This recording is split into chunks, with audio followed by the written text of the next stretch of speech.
Hey guys, welcome back to my channel. मैं हूं Nitesh. Guys, आज की इस वीडियो में आपसे बात करने वाला हूं जीएसटी की न्यू रिटर्न सिस्टम के बारे में। जीएसटी में न्यू रिटर्न सिस्टम इंप्लीमेंट होने जा रहा है गाइस 1 अप्रैल 2020 से। और इसमें गाइस जो पुराने रिटर्न्स के फॉर्म हुआ करते थे GSTR-1 GSTR-3B, उनको चेंज करके कुछ न्यू रिटर्न्स के फॉर्म इंप्लीमेंट किए जाने वाले हैं। और इसके साथ ही टैक्स पेयर्स की कैटेगरीज को यहाँ पे चेंज कर दिया गया है।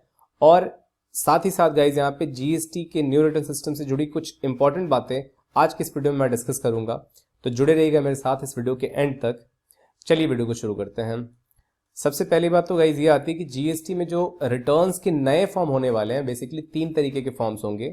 पहला फॉर्म इनमें होगा GSTR-1 जो कि एक नॉर्मल फॉर्म होगा, नॉर्मल फॉर्म कहें या फिर जिसे मेन फॉर्म आप कह सकते हैं। उसके साथ ही गाइज GSTR-2 जिसे सहज फॉर्म का नाम दिया गया है, और GSTR-3 ये तीसरा फॉर्म होगा जिसे सुगम का नाम दिया गया है। GST return selection is majorly dependent on types of tax payer, यानी कि आपको GSTR-1 फाइल करनी है, GSTR-2 फाइल करनी है, GSTR-3 फाइल करनी है।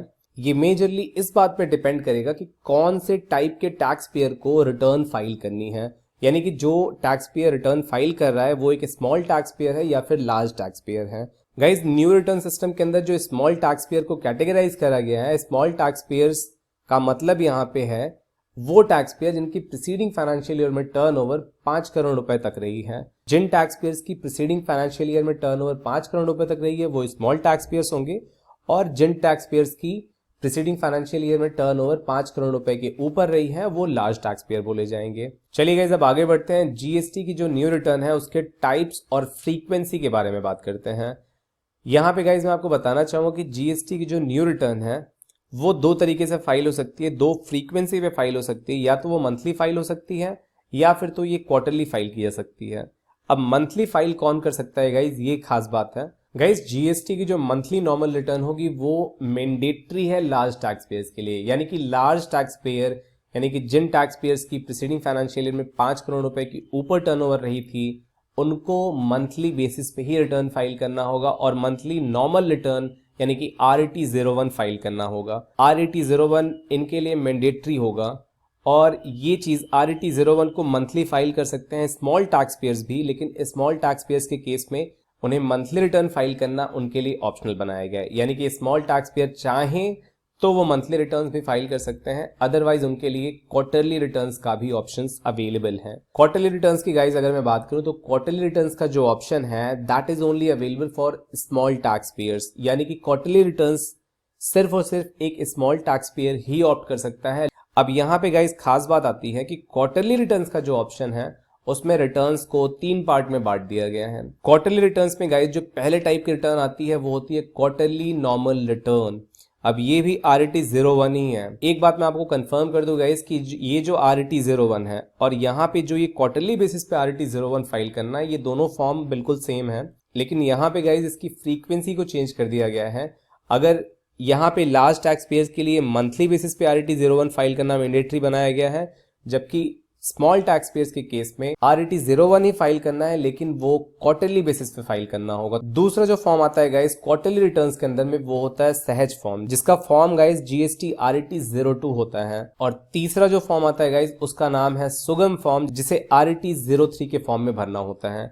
अब ये तीनों टाइप की रिटर्न्स किन केसेस में फाइल करनी होती है, इन तीनों में क्या फर्क है, ये मैं आपको आगे बताता हूँ। पहले बात करते हैं गाइस सहज रिटर्न्स की बात करते हैं कि कंडीशंस क्या होती हैं, किन केसेस में आपको सहज रिटर्न फाइल करना होगा, किन केसेस में आप सहज रिटर्न के लिए अप्लाई कर सकते हैं, ये देखते हैं। देखिए यहाँ पे जो पहली बात आती है guys, Sahaj returns can be opt by small tax payers only. Obvious सी बात है, यहाँ मैंने पहले ही बताया कि ये क्वार्टरली रिटर्न्स होता है वो सिर्फ स्मॉल टैक्स पेयर ही ऑप्ट कर सकता है, तो वही बात यहाँ बताएगी कि सहज रिटर्न्स जो है सिर्फ एक स्मॉल टैक्स पेयर ऑप्ट कर सकता है। अब ये खास बात है guys, such small tax pairs have only B2C transactions and RCM inward transactions, यानी कि सहज रिटर्न सिर्फ वही टैक्स पेयर फाइल कर सकता है जिसके सिर्फ और सिर्फ गाइस B2C ट्रांजैक्शंस हैं, और इसके साथ कुछ इनवर्ड ट्रांजैक्शंस है जिसपे RCM बेसिस पे उसे टैक्स फाइल करना होता है। इसके अलावा गाइस जो निल रेटेड सप्लाईज होती हैं, एग्जेम्प्टेड सप्लाईज होती है और नॉन GST सप्लाईज होती हैं, वो आपको इस रिटर्न में मेंशन ही नहीं करना है। इनके एग्जांपल्स की अगर मैं बात करूं गाइस, तो जो लोकल किराना स्टोर होते हैं आपके मोहल्ले में, गली में, उनका जो मेजर बिजनेस होता है गाइस वो रिटेलर से होता है, जो एंड कस्टमर को अपना गुड्स वगैरह सेल करते हैं। तो उस टाइप के जो टैक्स पेयर हैं वो सहज रिटर्न को ऑप्ट कर सकते हैं। जो आपके गली मोहल्ले में चाहे किराना स्टोर हो गए, चाहे कोई और शॉपकीपर्स हो गए, जिनका मेनली बिजनेस एंड कस्टमर से होता है, उन टाइप के टैक्स पेयर्स के लिए सहज रिटर्न बिल्कुल सही होगी। Such taxpayers are required to file the GST return in GSTR-2 Sahaj forms on quarterly basis. However, payment of tax need to be done on monthly basis only in form PMT-08। यानी कि वो tax payer guys जिन्होंने सहज form के लिए opt कर रखा है, उन्हें अपनी रिटर्न जो है वो GSTR-02 सहज फॉर्म में ही देना है क्वार्टरली बेसिस पे। लेकिन एक बात आपको ध्यान रखनी है कि जो पेमेंट ऑफ टैक्स होगा वो मंथली बेसिस पे ही होगा, और उसका फॉर्म होगा फॉर्म PMT-08। यानी कि पेमेंट ऑफ टैक्स आपको हर महीने करना है सेल्फ असिस्ट करके, लेकिन आपकी रिटर्न जो होगी वो क्वार्टरली बेसिस पे जाएगी। चलिए गाइस, अब बात करते हैं सुगम रिटर्न्स के बारे में कि सुगम रिटर्न कब एप्लीकेबल होंगी, उनके लिए क्या कंडीशंस दी गई हैं। तो यहाँ मैं गाइस आपको बताना चाहूंगा कि सुगम रिटर्न्स जो होती है that can also be opted bye small tax payers only. सुगम रिटर्न्स भी सिर्फ स्मॉल टैक्स पेयर ही ऑप्ट कर सकते हैं, जैसा कि मैंने इस स्लाइड में बताया हुआ है यहाँ पे। और such small tax pairs have B2B, B2C and RCM inward transactions. यानी कि गाइस सुगम रिटर्न्स के केस में आप देख सकते हैं कि एक चीज एक्स्ट्रा हो जा रही है। सहज रिटर्न्स में यहाँ B2C ट्रांजैक्शंस और RCM इनवर्ड ट्रांजैक्शन, सिर्फ दो ही टाइप के ट्रांजैक्शंस हो सकते थे। उसी तरीके से यहाँ पे सुगम रिटर्न्स को बनाया गया है। सुगम रिटर्न्स में गाइस B2B ट्रांजैक्शंस को भी इन्वॉल्व कर दिया गया है। यानी कि वो स्मॉल टैक्स पेयर्स जिनकी B2B ट्रांजैक्शंस हैं, B2C ट्रांजैक्शंस है और RCM इनवर्ड ट्रांजैक्शंस है, इन तीन टाइप की ट्रांजैक्शंस जिसकी है वो स्मॉल टैक्स पेयर सुगम रिटर्न्स के लिए ऑप्ट कर सकता है। इसके अलावा गाइस जो निल रिलेटेड, एग्जेम्प्टेड और नॉन GST सप्लाई हैं, जैसा कि सहज रिटर्न में होता है, निल रिलेटेड, एग्जेम्प्टेड और नॉन GST सप्लाईज आपको रिटर्न में दिखानी नहीं होती, उसी तरीके से यहाँ पे भी निल रिलेटेड, एग्जेम्प्टेड और नॉन GST सप्लाईज आपको रिटर्न में नहीं दिखानी होती। और इनके एग्जाम्पल्स हो सकते हैं गाइस जो होलसेलर कम रिटेल शॉपकीपर्स होते हैं, वो इनका बेस्ट एग्जाम्पल हो सकते हैं। तो इस टाइप के टैक्स पेयर्स जो होंगे वो सुगम रिटर्न्स के लिए ऑप्ट कर सकते हैं, वो GSTR-03 में अपनी रिटर्न भेज सकते हैं।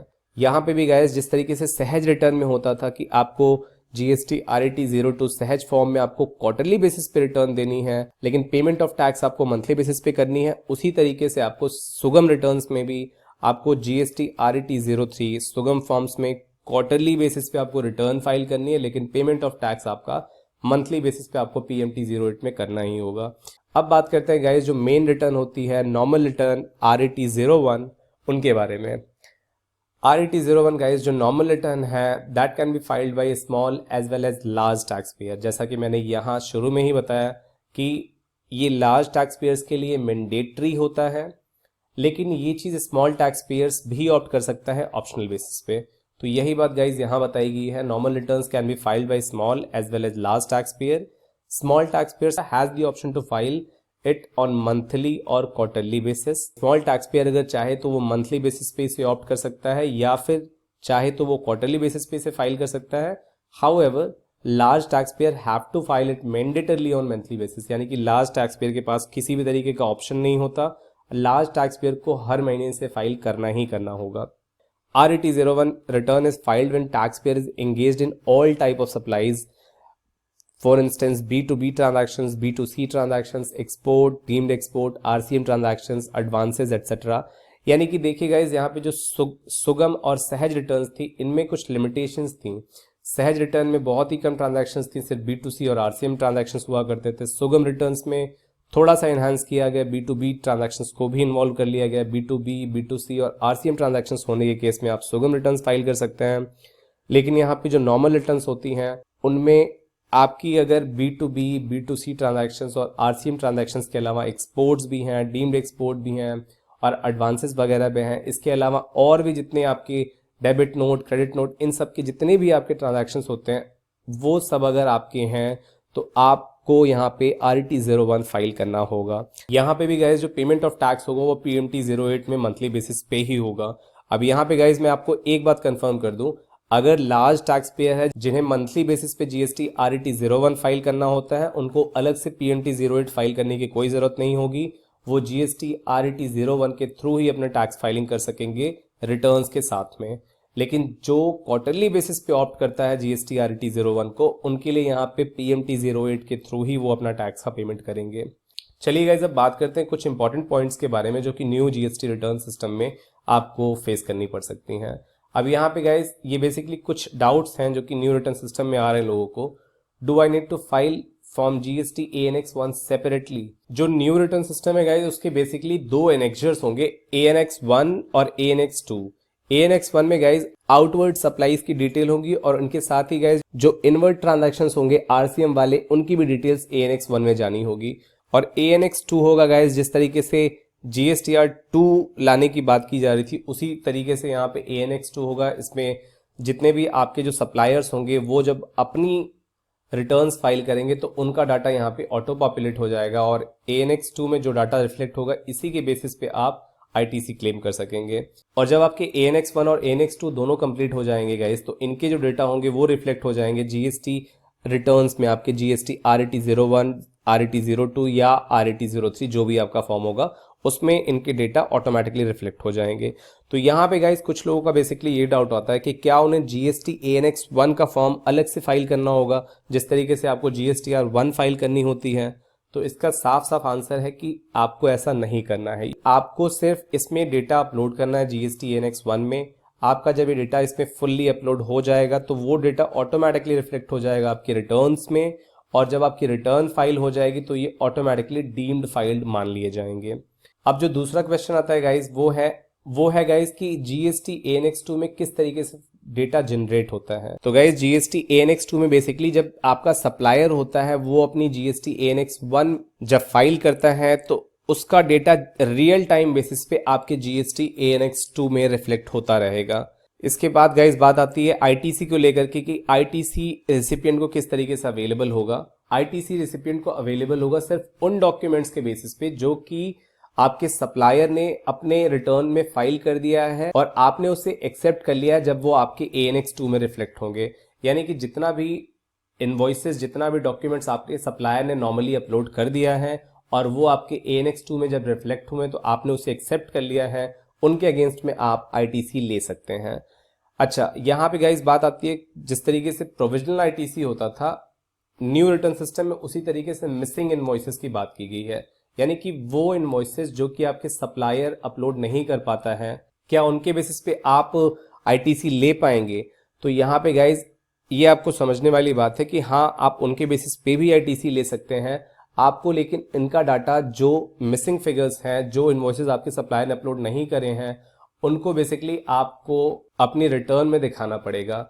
और रिटर्न में आपको देखेंगे गाइज तो वहाँ पे कॉलम नंबर 3L है, उसमें आपको मिसिंग फिगर्स की, मिसिंग इनवॉइसेस की डिटेल देनी है। लेकिन मैं आपको एक बात यहाँ बता दूंगा इसकी, ये जो मिसिंग इनवॉइसेस का ऑप्शन है वो सिर्फ GST RET01 के केस में ही है। यानी कि सहज और सुगम रिटर्न्स जो ऑप्ट कर रहे हैं उनके लिए ये मिसिंग इनवॉइसेस यानी कि प्रोविजनल बेसिस पे ITC लेने का कोई भी ऑप्शन अवेलेबल नहीं है। इसके अलावा गाइज एक इंपॉर्टेंट क्वेश्चन ये भी आता है कि क्या अगर GST RET1 फाइल कर दी जाती तो उसको रिवाइज भी किया जा सकता है? तो इसका आंसर गाइज है कि नहीं, आप अपनी GST RET1 को रिवाइज नहीं कर सकते, लेकिन एक अमेंडमेंट रिटर्न का भी प्रोविजन किया गया कि जिसका फॉर्म GST RET1A होगा वो उससे फाइल कर सकते हैं आप और अपनी अमेंडमेंट रिटर्न में जो भी करेक्शन चाहें वो कर सकते हैं। क्या रिटर्न की फ्रीक्वेंसी को भी चेंज किया जा सकता है? तो इसका भी आंसर होगा कि यस, रिटर्न की फ्रीक्वेंसी को भी चेंज किया जा सकता है, यानी कि मंथली से क्वार्टरली और क्वार्टरली से आप मंथली रिटर्न्स पे भी ऑप्ट कर सकते हैं। उसके लिए आपको नेविगेट करना होगा GST पोर्टल पे, रिटर्न्स के अंदर मैनेज रिटर्न प्रोफाइल, ट्रायल, फिर उसके बाद चेंज रिटर्न फ्रीक्वेंसी, और इस तरीके से आप अपनी रिटर्न की फ्रीक्वेंसी भी चेंज कर सकते हैं। तो गाइज ये रही मेरी आज की वीडियो GST में आए न्यू रिटर्न सिस्टम के बारे में। आई होप गाइज ये वीडियो आपको यूजफुल लगी होगी और GST के न्यू रिटर्न सिस्टम के बारे में आपके जितने भी डाउट होंगे वो इस वीडियो में कवर हो गए होंगे। इसके बाद भी गाइज अगर आपकी कोई क्वेरी रहती है, कोई क्वेश्चन रहते हैं, तो मुझे प्लीज कमेंट करके पूछें। और अगर आपको गाइज ये वीडियो यूजफुल लगती है तो इस वीडियो को प्लीज लाइक करें, इस वीडियो को प्लीज शेयर करें, और मेरे चैनल को गाइज अगर अभी तक सब्सक्राइब नहीं किया तो मेरे चैनल को प्लीज सब्सक्राइब करें, ताकि मैं ऐसे ही यूजफुल और इन्फॉर्मेटिव अपडेट्स आप तक सबसे पहले पहुंचा सकूं। Thank you very much guys.